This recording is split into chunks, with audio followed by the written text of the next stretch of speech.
শেষ জীবনটা জেলে বৃদ্ধাশ্রমে কাটাতে হবে। আবারও মুখ্যমন্ত্রী মমতা বন্দ্যোপাধ্যায়কে উদ্দেশ্য করে বিস্ফোরক মন্তব্য বর্ধমান দুর্গাপুর লোকসভা কেন্দ্রের বিজেপি প্রার্থী তথা রাজ্যের প্রাক্তন বিজেপির সভাপতি দিলীপ ঘোষের।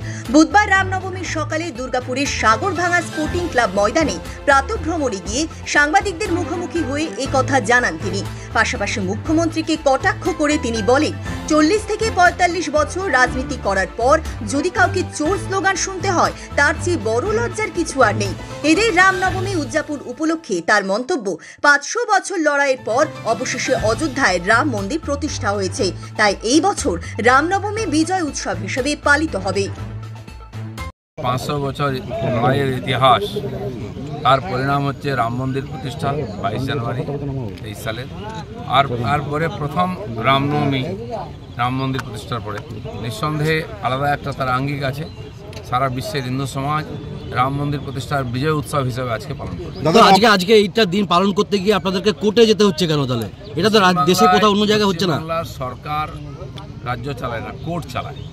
তাই যখন সমস্ত কিছুর ফয়সালা কোর্টের সিদ্ধান্তে হচ্ছে, এখানে সভা সমিতি হবে কিনা, এখানে শোভাযাত্রা হবে কিনা, পুজো পাঠ হবে কিনা, ছুটি কবে হবে, এসবই, এমনকি যে দুর্নীতি হচ্ছে সেটাও তদন্ত কোর্ট করছে।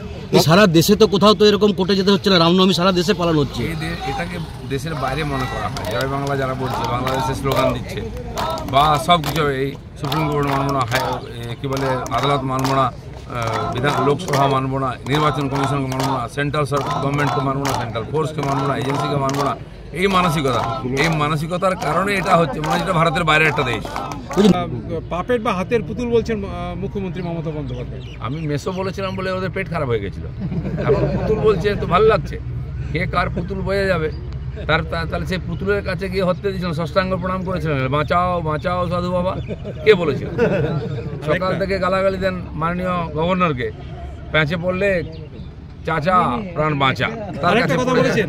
এরা হচ্ছে শক্তের ভক্ত, নরমের জম, যে টাইট দেবে তার কাছে গড়াগড়ি দেবে। বলছে আমার কাছে বাড়ি হয়ে যা জেলতা, জেলে গেলে একটু বিশ্রাম পাবো।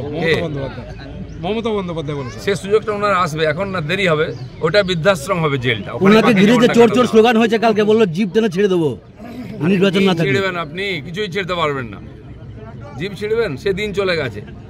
মানুষ এবার সব করে, জুতো, লাঠি, ঝাঁটা দেখাচ্ছেন আপনার নেতাদেরকে। এই শেষ জীবন এটাও মমতা ব্যানার্জিকে দেখতে হবে, যে পাপ করেছেন না, আর এই পাপীদের নিয়ে যে রাজত্ব চালাচ্ছেন, তার পরিণাম হচ্ছে তাকে আজকে অসম্মান সহ্য করতে হবে। এর চেয়ে দুর্ভাগ্যের কী হবে? 40 বছর একটা, 45 বছর একজন রাজনীতি করার পরে চোর স্লোগান শুনতে হয় শেষ বয়সে। এর চেয়ে গিয়ে সন্ন্যাসী নেওয়া উচিত। ধন্যবাদ।